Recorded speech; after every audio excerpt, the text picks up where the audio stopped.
Welcome back to another episode. Rockstar, thank you so much for tuning in. In today's episode, I'm going to share with you the greatest mistake that I made in learning how to recruit talent so that you don't have to make it. And I will tell you, after coaching now into the hundreds of PT practices, that this is a common mistake. This is the number one mistake that all private practice owners make. I would say any business owner makes when they're learning how to attract and retain talent.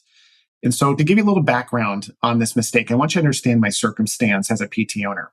I started my practice in 2003, halfway between I was in Florence, Arizona, but halfway between Phoenix and Tucson. So that's like an hour between both of those cities. And it was just surrounded by desert. As a matter of fact, the town itself isn't much to look at when you're driving through. The one thing you do notice are the 18 prisons that are in that area. So when I went out there, it felt like home to me because I was born and raised in El Paso, Texas. So this was a very wonderful community, Spanish speaking. I speak Spanish. So it was this really cool connection. And I loved it because I didn't have to worry about new patients. There were tons of new patients. As a matter of fact, I had nightmares about all the patients in my gym that were surrounding me that needed my help that I couldn't get to. But the problem is that most physical therapists lived an hour away. And in order to come work for me, they would have to drive through desert, maybe not the most pleasant looking desert, past numerous jobs to come work for this like young PT in the middle of nowhere.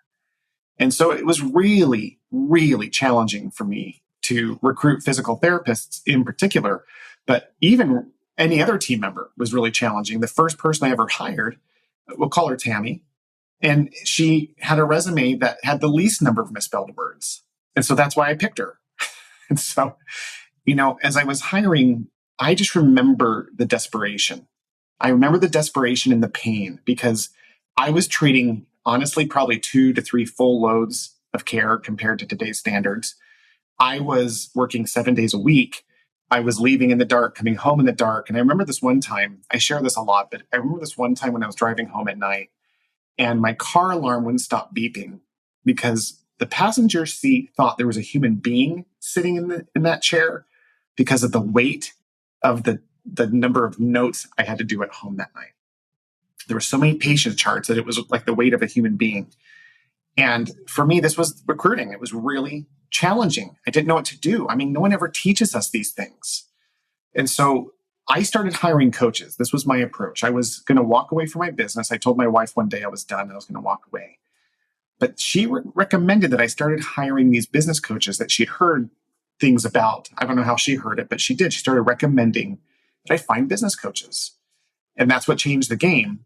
And what I found was you can hire coaches for anything, like anything. And this was clearly my biggest struggle. Because the way it worked is that if I could convince someone to come work for me, my experience was that I was always underwhelmed in their production and even their dedication to the company. I knew I had to hold that relationship personally and tightly in order for it to succeed.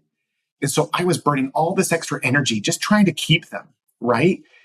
And doing twice the amount of work, 3 times the amount of work they were doing, only to have them quit within a year. And, I've gotten the Friday night email quit after all of that work, the disrespect of just hey, I'm out. See you later. You're on your own. And so I hired various coaches, but this one coach I'm going to share with you. He was a recruiting expert and he learned how to recruit and retain talent working for the oil rig industry. And the reason that's so significant is because it made my situation in Florence, Arizona seem like I was in paradise. This guy had the responsibility of finding people to go live on oil rigs in the middle of the ocean so that they could make a ton of money, but there's like a 5% mortality rate. Like 5 out of every 100 people he hired never came home, right? And so he had the responsibility of hiring people to go live in miserable conditions without friends or family for up to a year at a time. The money was amazing, but everything else was really dangerous. So I remember talking to him and he gave me a whole bunch of strategies that I'm going to share with you, rock stars. Like this is just part of you being a listener. So please make sure you're downloading these episodes because I'm going to share with you step by step how to recruit. But this is by far the biggest mistake that he pointed out to me. And he looked at me and he said, man, Will, you don't get what your job is in recruiting. And this is the mistake. He said, your mistake is you think when you're hiring people, your job is to hire people. And I looked at him like he was insane. I'm like, oh, yeah, that's the job. My job as an owner is to hire people. He said, no, your job as a leader is to make more leaders. He goes, you don't know until you're working with people whether or not they're going to be a good fit for your company. He goes, your job is to help them find the best fit possible, whether it's you or somebody else. Rockstars, this was a revelation because the biggest mistake I made was having the wrong mindset around recruiting. Right? The mindset around recruiting is what predicts the ultimate result. And one of the things I commonly hear with all of my clients is that they say recruiting is hard. Well, I said that to this coach as well. And he told me, Will, it's not hard if you know how to do it, but you're making it hard because you need to know that when you fail, it's not your fault because there's so few PTs in the industry, because you're in the middle of Florence. He said, you can recruit because if I can do it in the middle of the ocean on oil rigs, anyone can do it. He says, you just need to know how to do it. And it starts with the mindset shift. So rockstars, here's the thing I want you to consider when you're hiring. Your job, and this will change the way you approach your relationships. Your job is to help each person you meet, any one of them. You're going to serve all these people. And here's what's great about this. You're already really good at it. You wouldn't be a healthcare provider, especially not a business owner, if you weren't really extra good at helping human beings achieve their goals. You do it day in and day out. People bring you cookies. If you do have a team that likes you and you're pretty okay at this already, you have people who will follow you off a cliff, take a bullet for you, at least a non-lethal one. Like, wherever you are in this, you're a great helper. So this will be natural for you to change your mindset and go into this space and consider the possibility, Rockstar, that your job is to help each human being find where they're meant to go. Think of yourself as a coach, a mentor, an expert. And even though you beat yourself up sometimes about being a horrible business owner, because we all do, like, I don't care who's listening to this, you have days where you're just like, man, I'm crap at this. Because you are, because I am. But it doesn't mean we're not great as well. It's yes and. We're able to do all the things. And so when it comes to this thing called helping others, you're going to find it very natural to step into this space, be with this other person, and tell them, listen, my job here today is to help you find your next job, whether it's with me or somebody else. And if I'm not a fit for you, you can count on me to tell you where you could be a better fit. You can also count on me on telling you if I think you are a good fit for us, that I'll be bold and tell you that this is the place that will make you the happiest. That kind of language became almost a repeat for me in every interview. And I was later told that was the single most impactful thing that I would tell them in the interview, was that my job was to help them find their next job, whether it was with me or somebody else. But rockstars, you can't just say it. You've got to mean it. We have to be in the heart set of being with human beings. So think of them as patients. You're already a master at diagnosing, evaluating, creating plans of care, implementing treatments. This is what you're doing with each person you meet when you recruit. You're coming in as a master helper. You're going to go in there and diagnose what their needs are. Where do they want to go long term? You start asking questions that get to the core of what you want. What does this person really want and need? Do they even know what they want and need? What is it that you can do to help them find their best fit? And the whole time you're looking at your company as a viable option, but not the only one. I had one instance where I was recruiting a physical therapist. I was in desperation. So this particular physical therapist was sitting down. She was in desperation. She needed a job quickly. And I was talking to her, and it was going to be one of those few easy hires. But I'll never forget being with her and talking to her about her passion. Like, what is it that you're passionate about? And she went on and on to explain how she loved what she got her into physical therapy was this physical therapist that she loved that taught her family how to deal with her dad's brain aneurysm. As I talked to her more and more, it became really clear she was meant to be a specialist in a neuro setting. Like that was where she was meant to go. It was like writing on the wall for me. And I asked her, I said, have you ever thought about becoming a neurotherapist? And she goes, oh, that's my dream. I just don't know how to get that type of job. She goes, there's very few in the area. What do I do? And I told her, I said, you can't work for me because you're meant to be this amazing neurotherapist. I said, there's very few people who have that kind of passion. If you come work for me, you're always going to feel like you're not completely satisfied. And I'm never going to be completely satisfied either because you're not. And she started crying. She's like, you're right. What do I do? So I did a little bit of research, reached out to my network, and I found another center through a common connection. My network, right? Your network is your net worth. I think the thing we forget, rock stars, is that our network is our net worth because it serves others. You know, I say that at the beginning of every episode, but it implies it's for our net worth. And it's true. But the greatest gift is leveraging our connections that we've built over years to serve other people. And she ended up working for this neuro place. She ended up sending me this beautiful note saying, thank you so much. And rock stars, through that connection, I am convinced that one of the most amazing people I've ever worked with probably showed up around that time frame.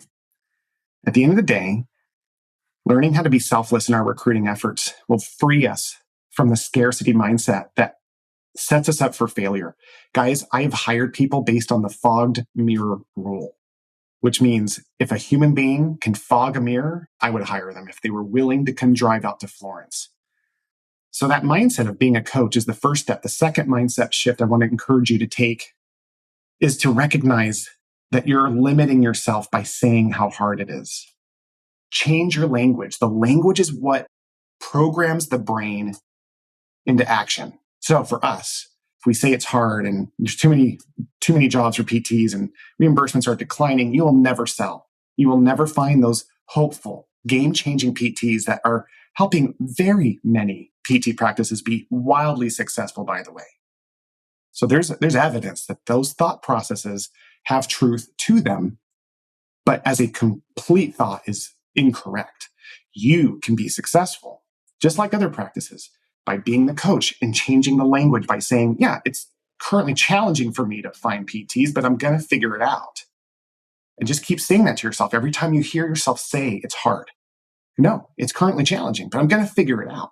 You say that over and over, and your brain will start to believe you and will start acting differently in these interviews. You'll start acting like the coach. You'll step in. You'll serve these human beings to go where they're meant to go.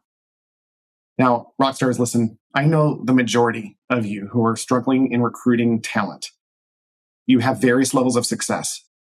I know that there's other issues involved in that process. This is a multifaceted thing that we call recruiting, but it all starts with mindset. So I will talk in future episodes, and please comment. Let me know in the notes and in responses to this episode if this is what you want to hear more about, because this is my passion. To give you a little understanding how much of a passion it is, I went from struggling to hire one PT to learning how, with the help of coaches, by the way, how to build a bench of physical therapists that were always just waiting for an opening in my practice in the middle of nowhere, Arizona. I'll tell you right now, I ended up thinking, and it became true, they would be lucky to come work for my practice. With all of its imperfections, I'm not saying it was perfect. There was tons of things that were wrong because I was in charge. But I also started to believe in the good things that I could do, the wonderful ways that my business could serve these people, because I kept building it for them. I built it for my perfect hire, my avatar. And then I got really picky on who I would bring on, which is the greatest way to sell. We sell using SUE, S-U-E, scarcity, exclusivity, and urgency. So instead of saying, yeah, I really need a therapist as soon as possible, it's, I only have one position and we're only looking for people who ... right? Very different language, same job, very different language, very different impact. But it can't be a tactic. It has to be a belief. It has to start with the heart, rockstar. So listen, I share all this to give you hope, to help you recognize that literally if I can do it, and that's the whole reason I started this show, is that any success I've had has come through failure, through coaching, through self-education like you're doing right now. And it's this journey that you and I are taking together right now that will lead you to a future that you can't even imagine. My recruiting skill set was one of the most and is my favorite talent that I have now. And it built this company into, at one point, 5 locations. Later, I was in charge with the help of a wonderful person you're going to meet in a future episode by the name of Tony Williams. She and I were in charge of recruiting for a company called Empower Physical Therapy. When I sold my practice, we merged our practices and we ended up being in charge of 26 locations. Just her and me, every position, every single position. And Rockstars, we never had more than a single opening because of the things that we learned and the things that I'm going to teach you.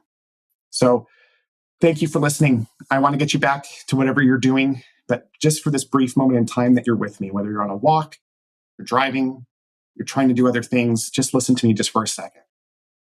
Thank you for what you're doing. What you do matters. When you're out there building a team or a practice, when you're taking those risks, when you're doing the scary thing, you're being brave. And the hard thing about what you're doing, in my mind, is that there's very little recognition. You might get some from your patients. You might even be lucky enough to get some from your team. But very few people can truly know what you struggle with, what keeps you up at night, what you worry about, from having enough money to having enough patients and all those variables that seem to never end. It makes a difference. And I can tell you, it makes such a difference for your family, even though you might struggle with that. So thank you for the sacrifices you make. Thank you for the impact you're leaving on all of these people who may not even be aware of your influence, because it is behind this curtain called entrepreneurship. Rockstars, have a wonderful day. Thanks for tuning in, and we'll see you next time.